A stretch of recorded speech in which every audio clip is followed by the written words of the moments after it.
Baik, kita langsung saja ke videonya, selamat menyaksikan.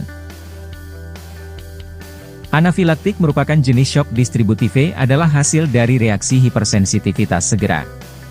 Ini adalah peristiwa hidup yang mengancam yang memerlukan intervensi secepatnya. Respon antibodi antigen yang parah menyebabkan penurunan perfusi jaringan dan inisiasi respon shock umum, critical care nursing, 986. Anafilaksis merupakan reaksi alergi yang berat dan bisa mengancam nyawa dan harus selalu ditangani sebagai hal darurat medis. Anafilaksis terjadi setelah orang terpapar dengan alergen, biasanya makanan, serangga atau obat, yang dapat menimbulkan alergi padanya. Tidak semua orang yang terkena alergi menghadapi bahaya anafilaksis. Ascia, 2015. Etiologi atau penyebab. A. Obat-obatan terjadi reaksi histamine tak langsung yang berat biasanya mengikuti suntikan obat, serum, media kontras fotorongen. B. Makanan tertentu. C. Gigitan serangga. D. Reaksi kadang dapat idiopatik, manifestasi abnormalitas imunologis. Ada beberapa faktor yang bisa mempengaruhi beratnya reaksi alergi, termasuk olahraga, panas, bagi yang terkena alergi makanan, banyaknya yang dimakan maupun cara dipersiapkan. Manifestasi klinis. Gejala anafilaksis bisa mengancam nyawa dan termasuk manapun. A. Pernafasan sulit atau berbunyi. B. Lidah membengkak. C. Tenggorokan membengkak atau menyempit. D. Sulit berbicara atau suara serak, sesak, apnea. E. Mengi atau batuk terus. F. Pening terus atau pingsan. G. Pucat dan lunglai pada anak kecil. H. Takikardi, hipotensi, renjatan, aritmia, palpitasi. Dalam beberapa kasus, anafilaksis diawali dengan gejala alergi yang kurang berbahaya, seperti A. Pembengkakan wajah, bibir dan mata. B. Ruam atau bilur. C. Sakit perut, muntah, inilah pertanda anafilaksis untuk alergi serangga. D. Pruritus, urtikaria, angioedema, kulit pucat dan dingin. Patofisiologi atau jalannya penyakit. Bila suatu alergen spesifik disuntikan langsung ke dalam sirkulasi darah maka alergen dapat bereaksi pada tempat yang luas di seluruh tubuh dengan adanya basofil dalam darah dan sel mast yang segera berlokasi di luar pembuluh darah kecil. Jika telah disensitisasi oleh perlekatan regain IgE menyebabkan terjadi anafilaksis.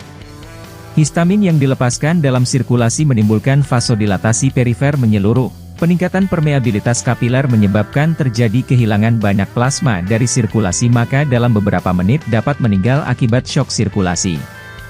Histamine yang dilepaskan akan menimbulkan vasodilatasi yang menginduksi timbulnya red flare, kemerahan, dan peningkatan permeabilitas kapiler setempat sehingga terjadi pembengkakan pada area yang terbatas jelas, disebut hives.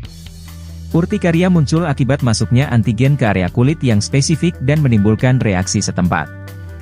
Histamin yang dilepaskan sebagai respon terhadap reaksi menyebabkan dilatasi pembuluh darah setempat terjadi peningkatan tekanan kapiler dan peningkatan permeabilitas kapiler menimbulkan kebocoran cairan yang cepat dalam hidung menyebabkan dinding mukosa hidung bengkak dan bersekresi.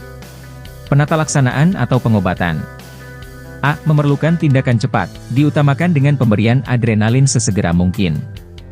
B. Penanganan utama, 1. Hentikan antigen penyebab, beri antihistamin. 2. Baringkan pasien dengan posisi tungkai kaki lebih tinggi dari kepala.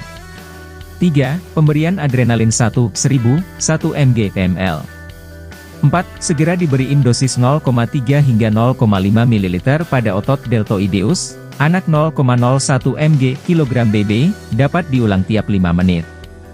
5. Pemberian adrenalin 4 bila tidak ada respon pemberian dengan IM atau terjadi kegagalan sirkulasi dan shock dosis 0,5 ml. Adrenalin 1/1000 diencerkan dalam 10 ml larutan dan diberikan selama 10 menit. 6. Pasang infus untuk mengatasi hipovolemia dan tanda kolaps vaskular. 7. Bebaskan jalan nafas kalau perlu pasang intubasi endotrakeal. 8. Pemberian oksigen Me10 LT/MT, bila perlu bantuan pernafasan. C. Pengobatan tambahan, 1. Antihistamin, diphenhidramin 450 mg pelan, Me10 menit, diulang tiap 6 jam selama 48 jam. 2. Kortikosteroid, untuk mencegah reaksi berulang seperti hidrokortison. D. Tindakan dan pengobatan simptomatis. 1. Apabila terjadi bronkospasme yang menetap atau tidak mempan dengan adrenalin maka diberikan aminopilin 447 mg kg BB selama Oktober 20 menit, bronkodilator aerosol. 2. Apabila tekanan darah tidak naik dengan pemberian cairan maka dapat diberikan dopamine 0,312 mg kg BB jam dalam larutan infus dextrose 5%. 3. Apabila ada obstruksi saluran nafas atas karena oedema maka dilakukan intubasi dan trakeotomi. Komplikasi: A. Henti jantung, cardiac arrest, dan henti nafas. B. Bronkospasme persisten. C. Oedema larynx, dapat mengakibatkan kematian. D. Relaps jantung dan pembuluh darah, kardiovaskuler. E. Otak permanen akibat shock. F. Urtikaria dan angoiodema menetap sampai beberapa bulan. Thanks for watching.